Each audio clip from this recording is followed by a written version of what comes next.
Welcome back to the deep dive. Today, we are taking a necessary, if maybe a little unnerving journey into how modern content really works. Yeah, we're talking about the industrial scale rise of something called AI slop. A term that's pretty much become synonymous with brain rot videos, Yeah. right? The kind of stuff that just floods your feed on YouTube Shorts and other platforms. Exactly. We've moved way past the point where generative AI was just a fun, creative little novelty. Oh, yeah. It's an industrial tool now. It's designed to maximize output for the absolute minimum cost. Mm. So when we say AI slop, we're talking about content that's repetitive, often it's nonsensical, and it's produced almost entirely by AI. And the goal isn't substance, it's just to grab the algorithm's attention. That's the only goal. And our mission for this deep dive is to really analyze the data that proves this isn't, just a few bad actors messing around.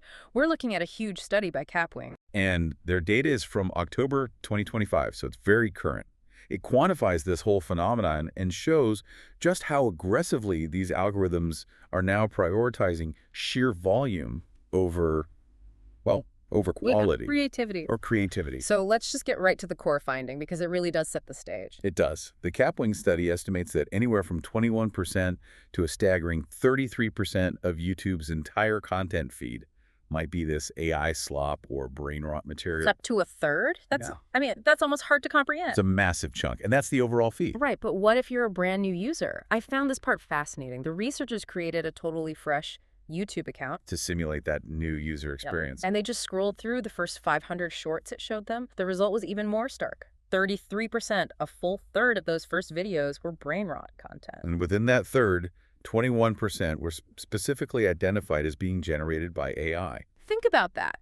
So if you, our listener, just signed up for YouTube today, 1 in every 3 short videos you see is, for all intents and purposes, algorithmically generated noise. And understanding that is so critical because it shows how our whole information ecosystem is being systematically warped. It's being shaped by automated content that's only designed for scale.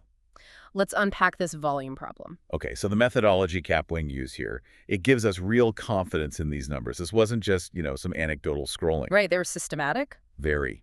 They analyzed the top 100 trending YouTube channels in several major countries, pinpointed the ones publishing mainly AI content, and then they cross-referenced all of that with Social Blade data, Which gives you the views, the subscriber growth, and the most important part. the estimated revenue. Exactly. The revenue is the engine driving this whole thing. This isn't just spam. It's a highly profitable industry. A very profitable one.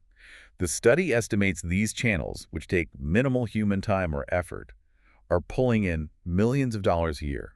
And that's the proof right there. The global recommendation systems, the ad models, they're rewarding the ability to scale output far more than the actual method of production. It creates this really perverse economic incentive. Hmm. I mean, why would you spend days shooting and editing one high-quality original video? When you could just generate 50 pieces of repetitive, low-cost content that the algorithm is going to reward with even better placement. You wouldn't. The economics don't support it. Let's talk about the global hotspots they found, because the scale here is just mind-boggling. South Korea, for example, is leading in total views for this stuff. The numbers are staggering. 8.45 billion views, all linked to these slop channels. And inside that massive number, you can see the power of volume really clearly. Oh yeah, a single channel there, called 3 Minutes Wisdom, was responsible for almost a quarter of that entire country's AI slop views. Just one channel? One channel, 2.02 billion views. And their estimated annual revenue, over $4 million. From nearly automated content, that's a whole new paradigm. It is. And then you look at India, which is home to the most viewed AI slop channel on the entire planet. It's called Bandar, Apna, Dost. And the numbers there are just as wild. 2.07 billion views, That's an estimated revenue of about $4.25 million a year. Wow. And what is the content even like? Well, the report describes it specifically. It uploads hundreds of videos that are almost identical. They feature this digitally generated monkey. A monkey? A monkey, yeah. Yeah. Placed in these repetitive, very high drama or emotional situations. The repetition is literally the entire point. It's a content factory. Optimized for people just quickly scrolling. Exactly. For quick scrolls and for an algorithm that prioritizes endless novelty, even if that novelty is just, a slightly different background for the same cartoon monkey. So then you have Spain, which is a really interesting counterpoint. It is. Spain had the highest number of combined subscribers to these channels, over 20 million. But they did it with only 8 AI slop channels in their top 100. So it's not just volume there, it's efficiency. Hyper-efficiency. It suggests those 8 channels have just perfectly cracked the code on high-retention engagement loops. They are masters of the formula. And this isn't just happening elsewhere. I mean, the biggest Slop channel by subscriber count is actually US-based. That's right. A Spanish-language channel, Cuentos Fascinantes, with almost 6 million subscribers. The economics are just undeniable, and they are universally rewarding low-effort scale. So that brings us to the big question, why? Why do the algorithms seem to love this low-quality content so much? Well, the analysis shows that this kind of slop, it doesn't rely on the old model, the traditional subscriber feeds. The curated stuff. Right. It thrives specifically in the fast, anonymous, algorithmic river of YouTube Shorts. It's the perfect environment for it, isn't it? I mean, platforms like Shorts, they reward 3 things above all else: high volume of uploads, quick watch times, and keeping people scrolling. And AI-generated content is uniquely built to max out all 3 of those at the same time, instantly. Generative AI just lets publishers become high volume overnight. They leap over the traditional barriers of labor cost and time. They don't need one viral hit. They need 500 mediocre videos published every single day. So even if one video doesn't do great, the cumulative effect of that flood just overwhelms human creators who can maybe only make 1 or 2 videos a week. It's an efficiency hack for relevance is what it is. Yeah, if I can use an AI tool to generate 100 different versions of animals in dramatic situations in an hour, you're exponentially more likely to hit whatever keyword or trend the algorithm is favoring at that exact moment. right. And that efficiency is what dictates the formula for slop. The study points to these really simple, repetitive formats, the dramatic animals you mentioned, or endless variations of fictional characters doing simple things. Or those simple quiz-style religious videos. Exactly. They are algorithmically friendly because they're simple, they're quick to consume, and that keeps you scrolling. And that keeps the platform's engagement metrics high. They take 0 original thought to make, but they generate predictable views. So it's like the algorithm is rewarding maximum distribution density, not editorial judgment. That's a great way to put it. Okay, so this brings us to the platform dilemma. If this stuff is so clearly crowding out human creativity and just overwhelming people's feeds, what is YouTube actually doing about it? What's the policy? Well, their current official stance is pretty lenient. YouTube explicitly allows generative AI tools. So it's not against the rules. Not at all. Yeah. And they don't prohibit monetizing AI-generated videos by default. Disclosure is only required in very specific, limited cases. Like what? Mostly when the content could mislead you about, say, a real-world event or a real person. So if that digital monkey video is repetitive and, fundamentally meaningless, but it's not misrepresenting a political event or a real person, it's totally fine to monetize it.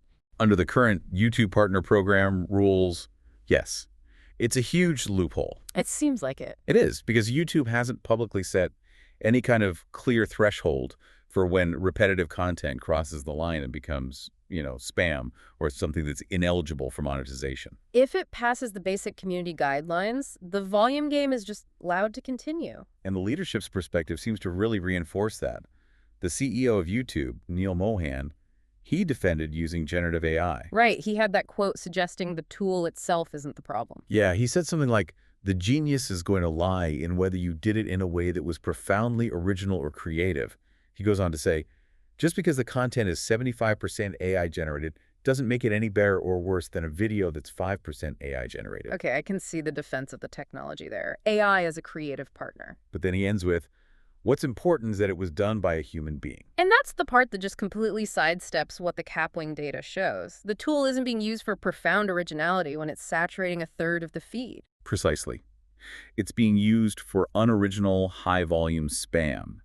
And his comment sort of shifts the ethical burden back onto the creator. While ignoring that the platform's own economic structure is what's motivating this behavior in the first place. Exactly. Okay, so let's set aside the content policy for a second. The study also brought up advertiser friction. Right, and this isn't about policy violations. It's about something called content adjacency. Which, for you listening, what does that actually mean? It's simple. It's just about where a brand's ad appears. So if I'm a big soda company, And I've spent millions on this beautiful, curated ad. You do not want it appearing right after a cheap-looking, repetitive video about a cartoon monkey. Exactly. Yeah. Even if the content isn't, harmful, its low quality can dilute my brand's perception. It just looks bad. So while YouTube's policies might be lagging, the real financial pressure could eventually come from the advertisers. It could. Advertisers can already use brand safety tools to limit where their ads run. They have the power to starve the slop, even if the platform itself continues to recommend it. So we've covered the volume, the economics, the platform's dilemma. But what does this all mean? Let's bring it back to the real-world implications for the listener.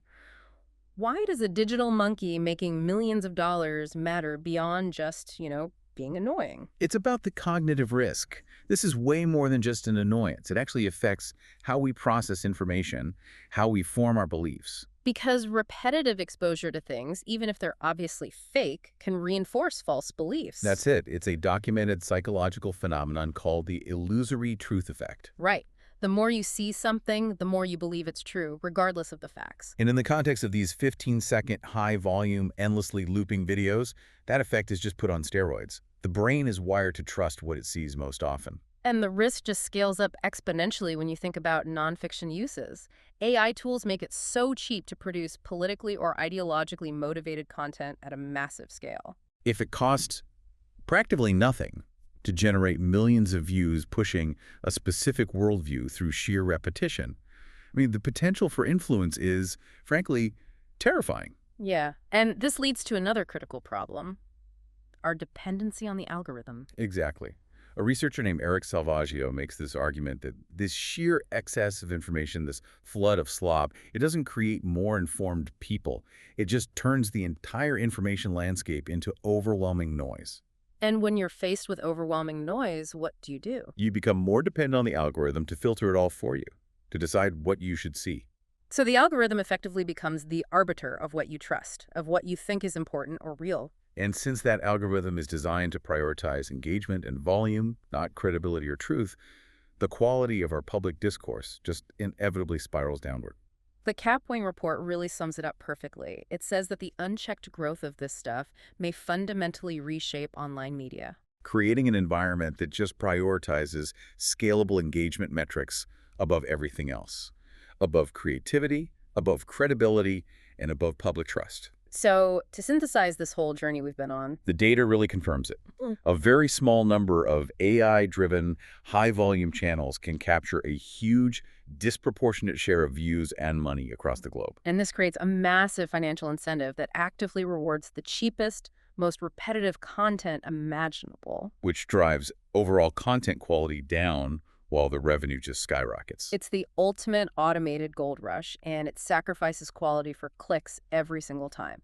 So, here's the final provocative thought we want to leave you with from this deep dive. Given YouTube's current policy, which really just rewards views above all else, And given that AI makes it exponentially cheaper to generate those views at an incredible scale, how long until human-created originality just becomes an economically non-viable strategy for creators? It's something to think about the next time you find yourself stuck in a loop watching a dramatic, digitally generated monkey.